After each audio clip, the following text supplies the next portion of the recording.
नमस्कार, मैं हूं श्रीनारायण तिवारी और आप देख रहे हैं नेशनल न्यूज। महाराष्ट्र के राज्यपाल भगत सिंह कोश्यारी ने उद्धव ठाकरे सरकार को एक और झटका दे दिया है।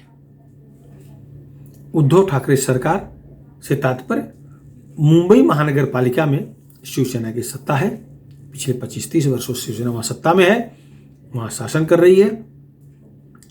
बीएमसी, जिसको बीएमसी कहते हैं, बीएमसी की एक फाइल राज्यपाल भगत सिंह कोश्यारी ने लोकायुक्त के पास भेजकर उसकी जांच कराने का आदेश दिया है।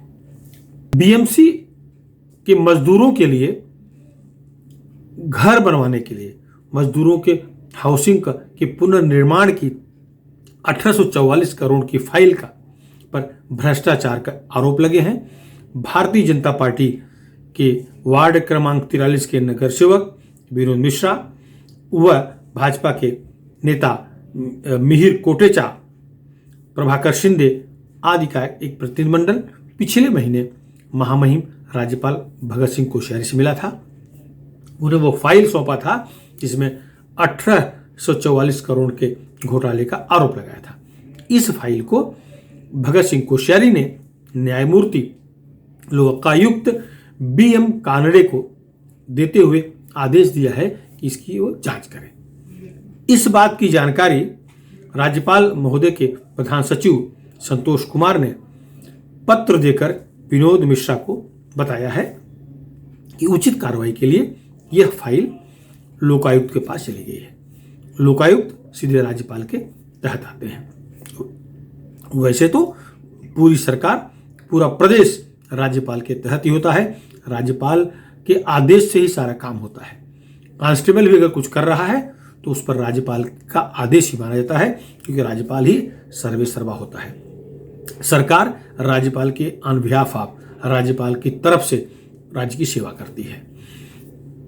आपको याद होगा, इसे मुख्यमंत्री और राजभवन के बीच जारी शिवसेना या महाराष्ट्र की महाविकास आघाड़ी और राजभवन के बीच जारी जो शीत युद्ध है उसको ओपन युद्ध के रूप में देखा जा रहा है। वैसे पहले शीत युद्ध चलता था, लेकिन विधानसभा अध्यक्ष के चुनाव को लेकर के दोनों तरफ से ओपन युद्ध शुरू हो गया। राज्य सरकार, उद्धव ठाकरे की सरकार, विधानसभा अध्यक्ष का चुनाव नियम कानून को ताक पर रखकर करवाना चाहती थी और साथ ही राज्यपाल को धमकी दी थी, अगर वो इस चुनाव को सरकार द्वारा विधानसभा में पास किए गए विधेयक के तहत अगर वो इजाजत नहीं देते हैं तो सरकार उनको इजाजत के बिना परवाह किए चुनाव करा देगी, अध्यक्ष का चुनाव कर लेगी। लेकिन चतुर चाणक्य शरद पवार को लगा ये सीधे सीधे राज्यपाल के आदेश का उल्लंघन होगा, क्योंकि राज्यपाल ने लिखित रूप से कहा था कि इस जो परिवर्तन को वो इजाजत नहीं दे रहे हैं। विधानसभा ने जो विधेयक पारित किया है उसको वो मान्यता नहीं दे रहे हैं। पुरानी मान्यता के तहत, पुराने कानून के तहत, अर्थात गुप्त मतदान के तहत ही विधानसभा अध्यक्ष का चुनाव होना चाहिए। सरकार डर गई। शरद पवार जी ने मुख्यमंत्री को फोन करके कहा कि आप अध्यक्ष का चुनाव न कराएं, अध्यक्ष चुनाव होता है तो राज्यपाल के आदेश का उल्लंघन माना जाएगा, इस पर सरकार गिर सकती है, विधानसभा भंग हो सकती है, राष्ट्रपति शासन लग सकता है। राष्ट्रपति शासन लगना, विधानसभा भंग होना, यह उनके फोन का आशय था। उन्होंने क्या किन शब्दों में बातचीत की ये तो वो जाने, उद्धव ठाकरे जाने। लेकिन हाँ, जो मीडिया में खबरें आई थी उसके मुताबिक शरद पवार जी नहीं चाहते थे कि वो राज्यपाल के परमिशन के बिना विधानसभा अध्यक्ष चुनाव हो। तब से खुला युद्ध शुरू हो गया है। उसमें बहुत बड़ी भूमिका शिवसेना के मुख्य प्रवक्ता संजय राउत की बताई जाती है। संजय राउत सामना के माध्यम से राजभवन को चिढ़ाने का एक भी मौका नहीं छोड़ते। राजभवन की गलती गिनाने में और कभी पीछे नहीं रखते और तरह तरह की बुराई करते रहते हैं।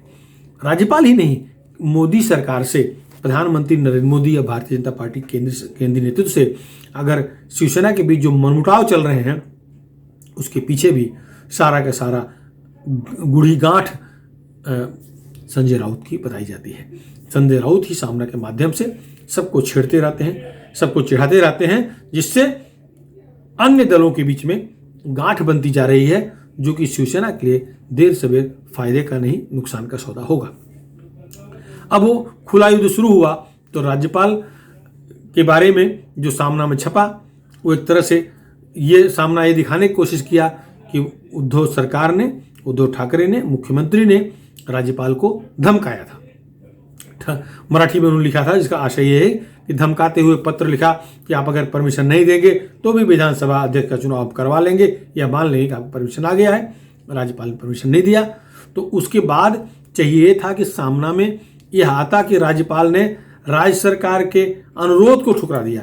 राज्य सरकार को आदेश देने का अधिकार नहीं है राज्यपाल को, राज्य सरकार विनती कर सकती है, राज्य सरकार अनुरोध कर सकती है। लेकिन सामना में ठनकाओले, ठसाओले ऐसा कुछ लिख के आता था, जिसका अर्थ हुआ कि धमकाया, चेतावनी दिया, जबकि यह संभव ही नहीं है। कोई भी सरकार राज्यपाल को, राष्ट्रपति को चेतावनी, धमकी नहीं दे सकती, वरना सरकार बर्खास्त हो जाएगी। खैर, कुछ लोग ये मान के चल रहे हैं कि सरकार में शामिल लोग चाहते हैं सरकार बर्खास्त हो, जिससे कि वो शहीद हो जाए, शहादत का उन्हें तमगा मिल जाए और आगे चुनाव में काम आए। लेकिन सरकार को बर्खास्त करने के पक्ष में राज्यपाल भी नहीं है, केंद्र सरकार भी नहीं है। तो अब राजभवन की तरफ से खुला युद्ध शुरू हो गया कि उन्होंने लोकायुक्त को सीधे जांच का आदेश दे दिया है। बीएमसी के 1844 करोड़ का जो घोटाला सामने आया है, इस घोटाले की जांच होगी तो निश्चित रूप से टेंडर प्रक्रिया में धांधली जो आरोप लग रहा है पकड़ में आएगी। बीएमसी पकड़ में आना मतलब शिवसेना का जो है नाक दबाना, शिवसेना नाक दबाने के बाद शिवसेना कैसे श्वास लेगी यह मुश्किल हो जाएगा। तो बीएमसी की जांच होने का मतलब हुआ शिवसेना को सांस लेना मुश्किल कर देना हो जाएगा। तो अब ये लोकायुक्त के पास जांच की प्रक्रिया शुरू हो चुकी है, फाइल जा चुकी है। आपको बता दें कि लगभग 34 भूखंडों पर बीएमसी करीब 14,110 मकान बनाना चाह रही थी, उसे घटाकर 12,698 कर दिया। यह भी उसमें उद्धृत है कि मकान घटाए क्यों गए। 34 जगह पर मकान बनाने थे, करीब 300 वर्ग फुट का एक फ्लैट होता, जो कर्मचारियों के लिए था, जो बीएमसी में काम कर रहे चतुर्थ श्रेणी कर्मचारी हैं, उनके लिए आवास योजना का ये प्रोजेक्ट था। लेकिन हटा दिया और अब ये राज्यपाल महोदय इसकी जांच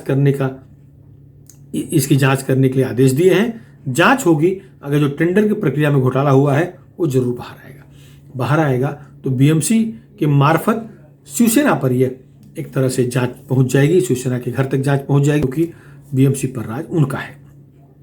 तो एक तरह से शिवसेना को, महाराष्ट्र सरकार को, ठाकरे सरकार को टाइट कॉर्नर में लाने का काम राज्यपाल भगत सिंह कोश्यारी ने किया है। अब थोड़ा और अगर पीछे जाएं तो भगत सिंह कोश्यारी और ठाकरे सरकार के बीच में किस तरह से शीतयुद्ध चल रहा था, आप उसे पहले से देख सकते हैं। आपको याद होगा 12 एमएलसीज का प्रस्ताव उद्धव ठाकरे सरकार ने 1 साल पहले भगत सिंह कोश्यारी के पास भेजा था, जिसमें उन्होंने मिनमेख निकाला, कैबिनेट फैसला था और वो अभी तक प्रस्ताव उन्होंने मंजूर नहीं किया है। जब तक वो मंजूर नहीं करेंगे 12 राज्यपाल मनोनीत सदस्यों की नियुक्ति नहीं होगी। विधान परिषद के लिए ये 12 सदस्य राज्यपाल द्वारा मनोनीत किए जाते हैं, लेकिन उन्होंने अभी तक मनोनीत नहीं किया है। कैबिनेट निर्णय है, उन्होंने कुछ सुधार के लिए वापस भेजा है, सुधार करके फिर उसे वापस राज्यपाल के पास फाइल गई है। अब उसे राज्यपाल को कितने दिनों में क्लियर करना है यह संविधान में स्पष्ट नहीं है। राज्यपाल उसे जरूर क्लियर करेंगे, कितने महीने कितने साल में करेंगे यह अभी तक सुनिश्चित नहीं है। संविधान में भी इसका कोई उल्लेख नहीं है कि राज्यपाल कैबिनेट के फैसले को कितने दिन के अंदर मंजूर करें। तो फाइल अभी पड़ी हुई है। इसका बदला लेने के लिए ठाकरे सरकार बार बार प्रयास करती रही है। राज्यपाल महोदय को उत्तराखंड जाना था, उन्होंने सरकारी विमान उनके विभाग ने मांग की थी। एयरपोर्ट पहुंचते हैं, अपने विमान, सरकारी विमान के मालिक राज्यपाल हैं, अपने विमान में चढ़ने गए तो पायलट ने कहा कि उनके पास कोई इस तरह सूचना नहीं है, वो राज्यपाल महोदय को लेकर नहीं उड़ सकता।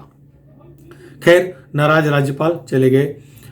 जो सामान्य विमान है उसमें बैठ करके सामान्य यात्री की तरह उत्तराखंड गए, कार्यक्रम करके लौटे। इसके बाद से राज्यपाल महोदय भी कुंडली मार के बैठ गए हैं कि जो भी गलती राज्य सरकार करेगी उस पर अंगुली जरूर उठाएंगे। संवैधानिक संकट खड़ा होगा तो जरूर कुछ न कुछ कठोर कदम उठाएंगे। पिछले साल कोरोना आया था, कोरोना कंट्रोल हो गया, राज्य में बियर बार खुल गए, देसी दारू दुकान खुल गई, रेस्टोरेंट खुल गए, लगभग सब खुल गया, लेकिन मंदिर नहीं खुले।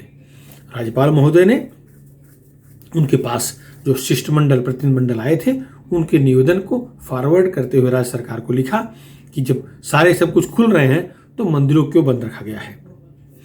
राज्यपाल ने सीएम को पत्र लिखा, उसमें लिखा कि रेस्टोरेंट खुले, बार खुले, शराब की दुकानें खुली, फिर मंदिर क्यों नहीं खुले। उन्होंने कहा कि आपको मंदिर बंद रखने के लिए कोई दैवीय संकेत मिला है क्या, या आप अचानक सेकुलर हो गए हैं। ये बहुत बड़ा सवाल था। राज्यपाल महोदय उद्धव ठाकरे को पत्र लिख कहते हैं कि आप सेकुलर हो गए अचानक, क्योंकि आप तो मंदिर, आपके पिताश्री भी, आपका पूरा परिवार धर्म कर्म मंदिर भगवान मानने वाला परिवार है, तो अचानक सेकुलर होने के कारण मंदिर बंद रखे हैं। यह सवाल महामहिम की तरफ से किया गया था। इससे शिवसेना बौखला गई। बौखलाए उद्धव ठाकरे जी ने या उनके प्रवक्ता ने सीधा धोती पकड़ने तक की बात कर दी, सीधा राजभवन की हिलाने की बात कर दी। सामना ने तो और आग लगाया। सामना ने तो यहाँ तक लिखा कि बीजेपी का पेट दुख रहा है, बीजेपी का पेट दुख रहा है, इसलिए संवैधानिक पत्र बैठे व्यक्ति को भी प्रसव पीड़ा हो रही है। यह गंभीर बात है। माने राज्यपाल को प्रसव पीड़ा कहना, राज्यपालों को बीजेपी का प्रतिनिधि कहना, सब कुछ ये लिखना शुरू कर दिए। तो एक तरह से जो कुछ शिवसेना उद्धव ठाकरे राज्यपाल के बीच संवाद होने जैसी स्थिति बनने लायक थी, उसे भी बिगाड़ने काम संजय राउत कर दिए और करते रहते हैं। आज से नहीं, शुरू से कर रहे हैं। संजय राउत की क्या योजना है ये वो जाने, लेकिन जिस तरह का उन्होंने माहौल पैदा कर दिया है, भविष्य में भी दोनों एक साथ आ पाएंगे ऐसा अब नहीं लग रहा है। शायद यही रणनीति संजय राउत की थी, संजय राउत की है और शायद रहेगी, क्योंकि वो नहीं चाहते कि शिवसेना भाजपा फिर एक हो जाए और सरकार स्मूथ चलने लगे तो उन्हें कौन पूछेगा। इसलिए वो दोनों के बीच में भेद निर्माण करके रखना चाहते हैं और इसमें बहुत बड़ी भूमिका राष्ट्रवादी कांग्रेस पार्टी की सर्वेसर्वा शरद पवार की दिख रही है। लगभग शरद पवार के इशारे पर संजय राउत काम कर रहे हैं, यही प्रतीत होता है। राजनीति के जानकारों को लगता है कि संजय राउत वही करते हैं, वही कर रहे हैं और वही करेंगे जो शरद पवार चाहेंगे। भविष्य की क्या योजना है, भविष्य में शरद पवार उन्हें किस तरह का लाभ पहुंचाएंगे, तो शरद पवार जाने, संजय राउत जाने। लेकिन हाँ, शिवसेना को गर्त में डालने का काम दोनों जन कर रहे हैं, ऐसा आरोप शिवसेना के विधायक लगा रहे हैं, ऐसा आरोप शिवसेना के जिला प्रमुख लगा रहे हैं, ऐसा आरोप शिवसेना के शाखा प्रमुख लगा रहे हैं, क्योंकि उन्हें पता है कि राष्ट्रवादी के साथ रहने पर शिवसेना का विकास नहीं हो सकता। शिवसेना को राष्ट्रवादी खाए जा रही है, शिवसेना को राष्ट्रवादी दबाई जा रही है। तो राज्यपाल ने जो नया झटका दिया है, अब देखना होगा इसका घाव कितना गहरा होता है। राज्यपाल के इस वार से उत्पन्न घाव कितना गहरा होगा ये तो समय बताएगा। शिवसेना की ओर से जब प्रतिक्रियाओं का बाण शुरू होगा तब आपको पता लगेगा। जब तक शिवसेना की तरफ से कोई प्रतिक्रिया नहीं आती, कोई आकलन करना मुश्किल है।